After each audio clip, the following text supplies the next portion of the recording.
Здравствуйте, дорогие друзья! Я приветствую вас на канале «Жизнь после жизни есть, я знаю», который посвящен доказательствам жизни после смерти и устройству потустороннего мира, куда каждый из нас попадает по завершении своего земного пути, где и воссоединяется с ранее усопшими родными и любимыми и продолжает бесконечное путешествие по нашей прекрасной и удивительной вселенной.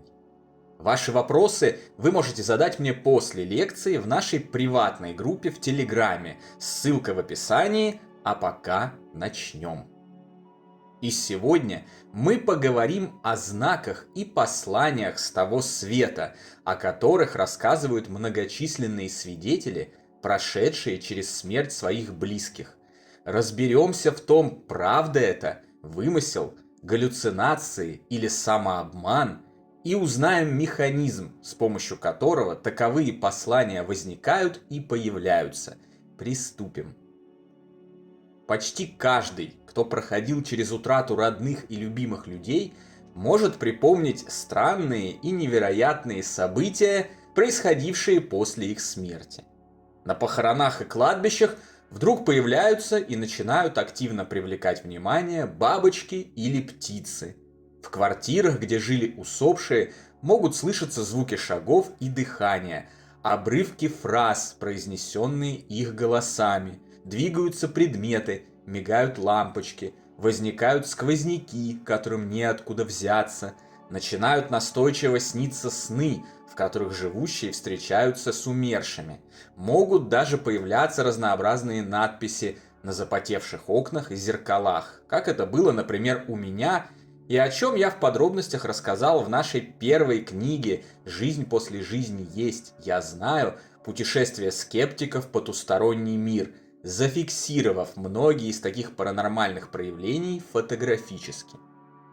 Таковых явлений и свидетельств о них до того много, и происходят они так часто и по всему миру, что просто невозможно не обратить свое внимание на этот удивительный феномен. В этом и состоит основная его цель и смысл, ради которых они затеваются. Но об этом чуть позже. А сейчас вот о чем.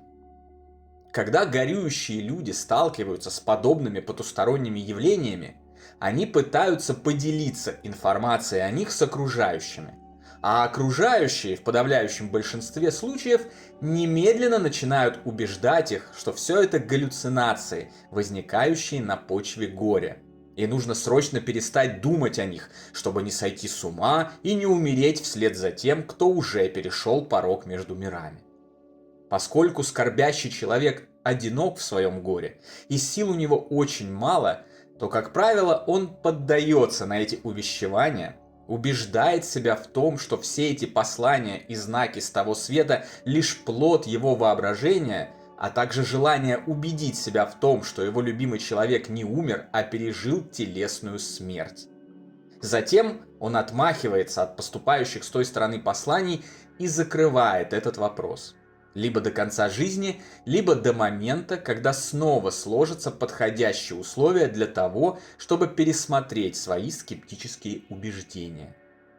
Это первая и, пожалуй, самая большая ошибка на пути испытания утратой, которая затем и закрывает горюющим возможность исцелиться от горя, осознать, что их родные и близкие люди на самом деле не умерли, благодаря чему оперативно вернуться к нормальной жизни без депрессий и печалей.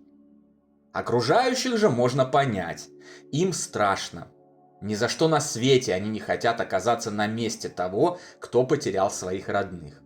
Примеряя эту ситуацию на себя, они впадают в панику и, неспособные преодолеть свои страхи, гонят ее прочь. А поскольку основной фактор, напоминающий им об их страхах, это горюющий человек, вот они и пытаются заткнуть его, убедить его в том, что все галлюцинации, что нужно скорее все это отпустить, забыть и перестать об этом говорить. Им вторят и многочисленные психологи, психотерапевты и психиатры, к которым могут обращаться проходящие острую фазу горя люди, становящиеся свидетелями удивительных явлений, о которых мы говорим. Этим вообще не до того света. Это что-то настолько для них неизвестное и непонятное, что копаться в этом решительно невозможно. Нужно скорее содрать с человека побольше денег за консультацию, рассказать ему банальные бредни о том, что все идет из детства, выписать какую-нибудь тяжелую химию и перейти к следующему пациенту. Если бы только в этот важный момент люди делали другой выбор, прислушаться к себе, к голосу своей души, а не к этим многочисленным доброхотам с их схождением с ума, некропривязками и яростными потугами к тому, чтобы горюющий человек поскорее забыл своих любимых и перестал говорить о смерти, было бы гораздо проще и не было бы на земле такого огромного количества горя и скорби.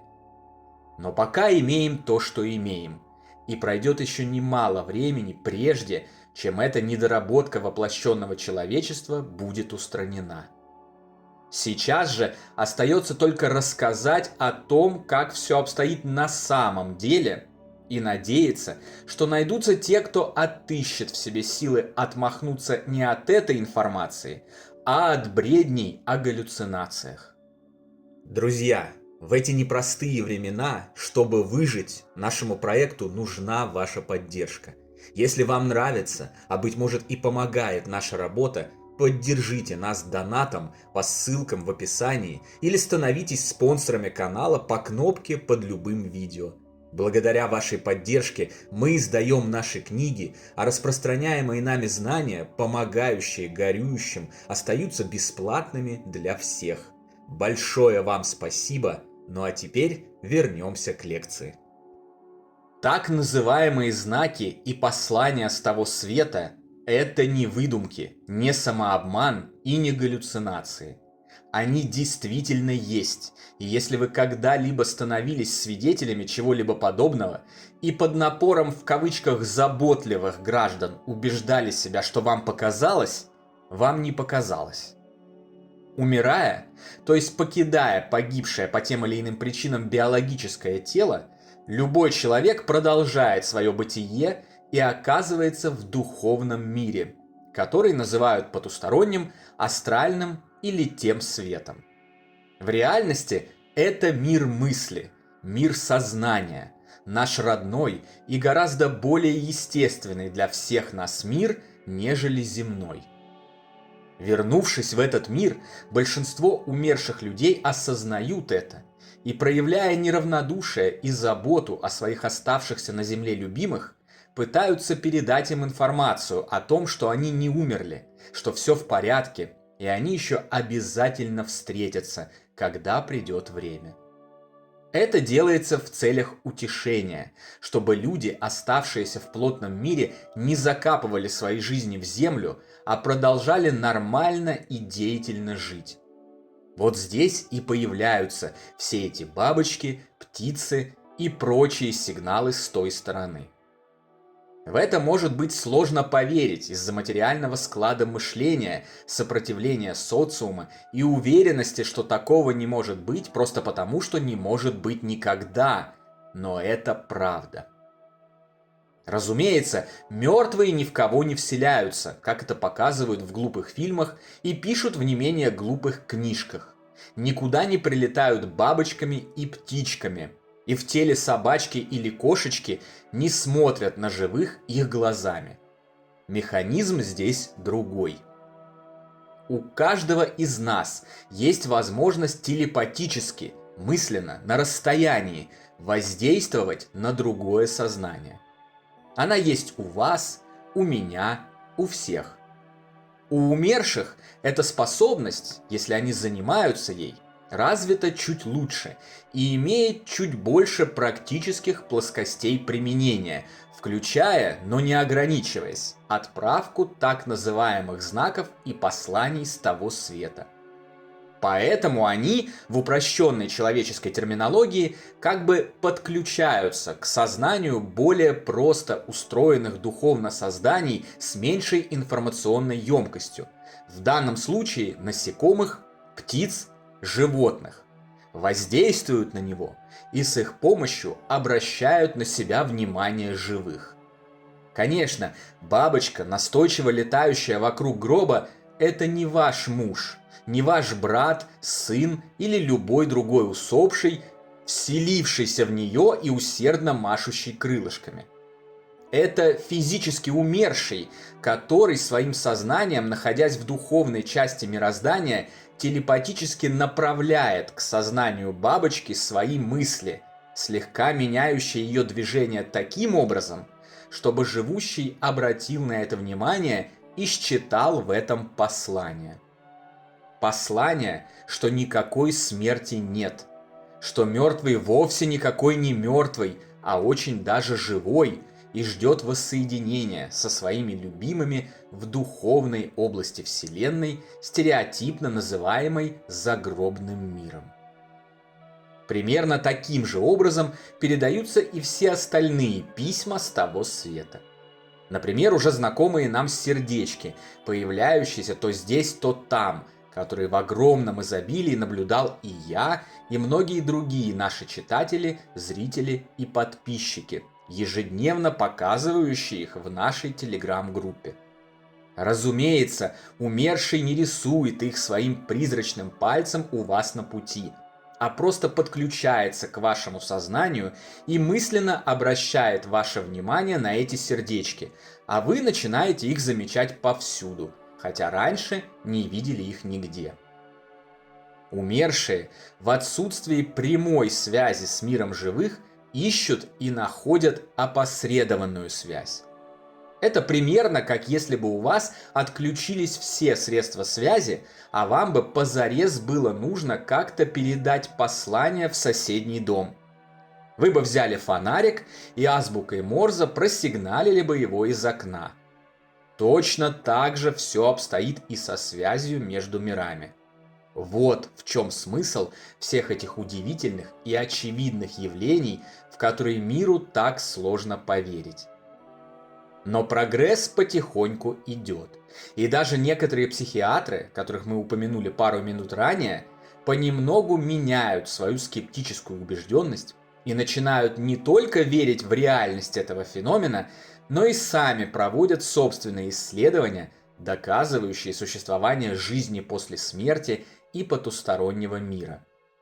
Подробности о таких людях и их изысканиях вы можете найти в списке рекомендованной нами для самоподготовки литературы в любой нашей книге или в телеграм-канале.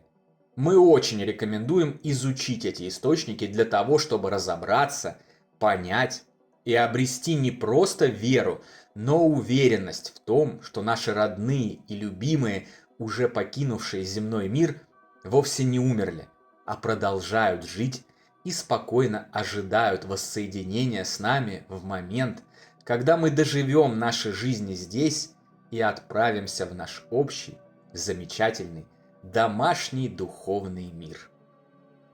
На сегодня это все, дорогие друзья.